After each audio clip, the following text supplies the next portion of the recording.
के चरणों को प्रणाम करते हुए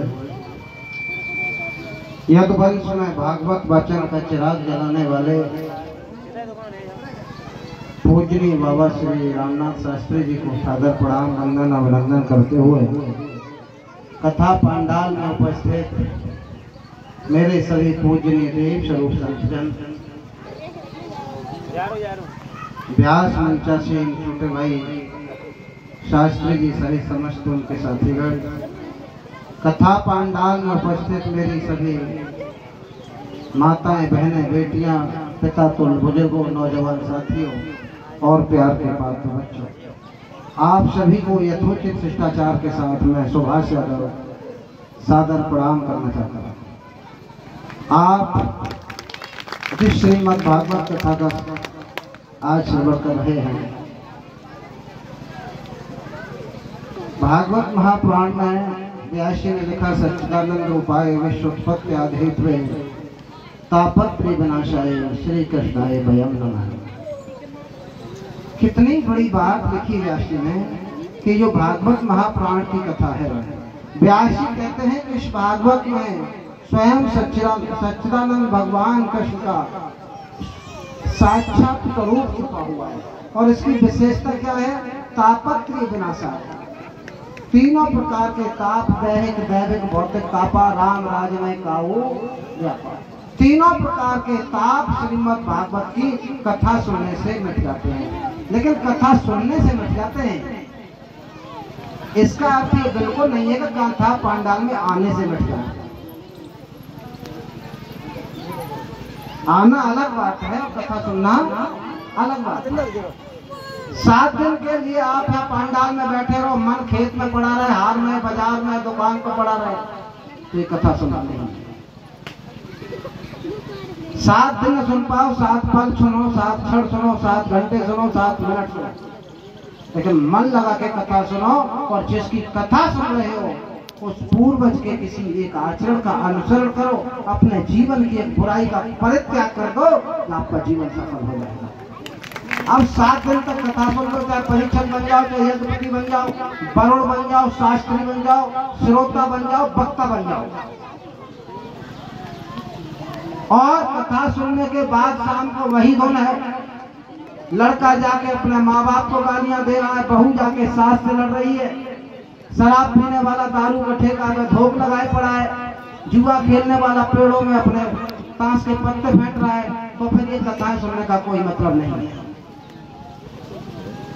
कथाएं सुनने का मतलब तब है कि हम अपने जीवन की किसी बुराई का परित्याग करें, जिनकी कथाएं सुन रहे हैं उनके आचरण का जीवन में अंतर करें, तब कथाएं सुनने का मतलब है।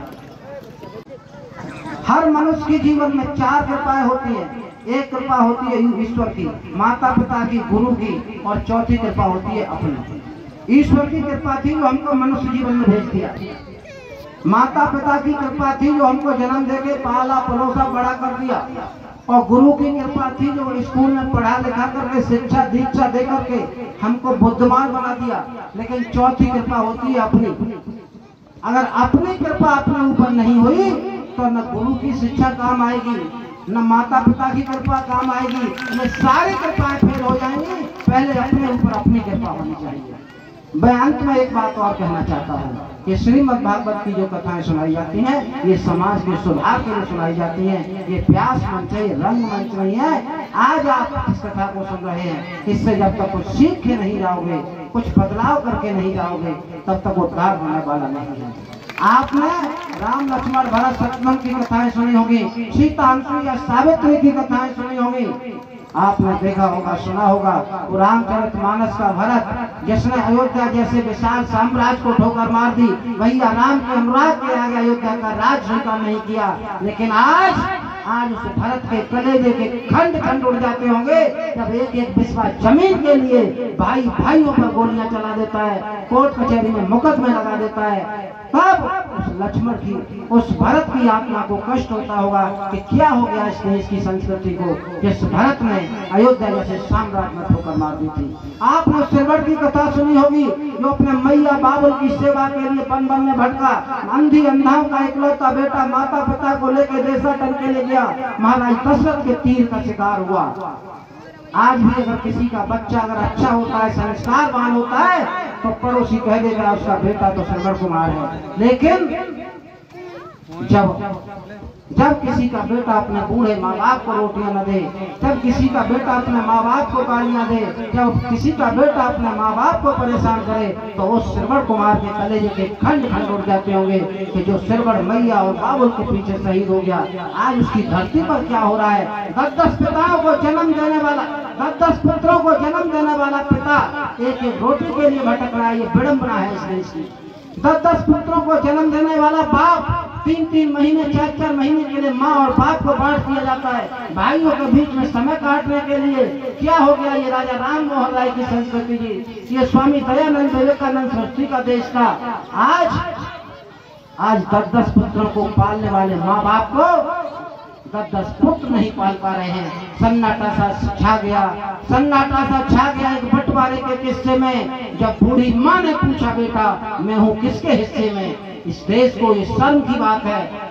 हमें अगर हम कथा सुनने आए हैं तो बूढ़े माँ बाप की, सास ससुर की सेवा करनी चाहिए। ये हमारे आपकी दहलीज पर सच्चे घूमते फिरते देवी देवता हैं, इनसे बड़ा कोई देवी देवता नहीं है।